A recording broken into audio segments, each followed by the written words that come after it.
Larry Kudlow is going to miraculously appear on the right-hand side of the screen, and we're going to talk about the Fed and inflation. Welcome, Larry. Good to see you. Has the Fed... No, we've got a 3.2% inflation rate. It's way down. Inflation is clearly slowing. Could you say that the Fed has won the battle against inflation? Well, I think after missing the story for the first 18 months, the Fed has had a comeback. Yes, absolutely. And they're probably on the right track, I guess. I'm not 100% sure. The key point here, though, I mean, Jerry's report is very important because you look at all these monthly food price increases and other prices. So economists look at the year-to-year change, and then they take out food and energy, which is what people actually buy. But the level of prices has continued to rise even while the rate of inflation has come down. And that's what kills family affordability. That's what damages real wages. So if you go back to January 2021, you've got an 18% increase in the level of consumer prices.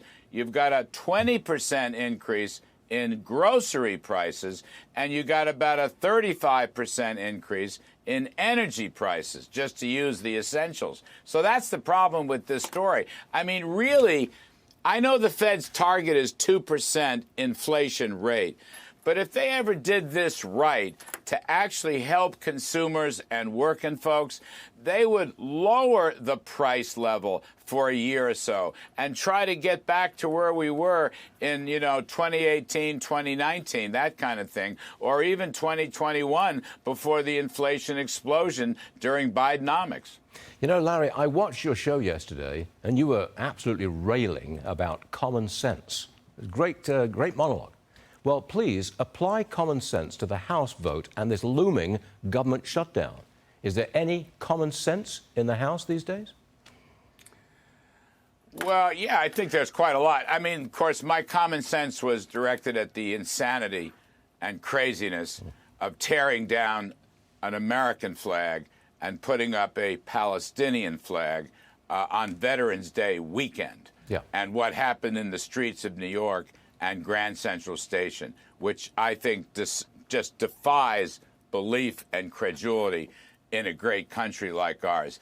But with respect to the budget deliberations, look, Speaker Mike Johnson's a very clever chap, and I think he's designed a two-ladder, if you will, two steps for a continuing resolution, which will get them through into January and February, when they can finish off all the regular order budget stuff. I don't know if it's going to pass through. I think it will. I think it's going to pass with Democratic votes, but I'm not sure. I don't want to make any predictions. All the guy's trying to do is keep the government open. But also, I want to say, he wants separate votes on Ukraine spending, on border control. I mean, we got this crazy open border in the southern United States. We need a full discussion. We need to change policies. We need to close the border. We need to put up the wall. We need to remain in Mexico. We need a new Title 42. He'd like to isolate those issues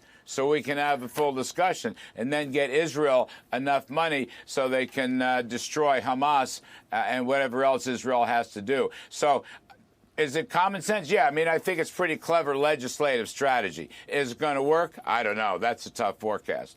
Yes, a very tough forecast. Larry, great stuff. We're watching you at 4 o'clock Eastern right here on Fox Business.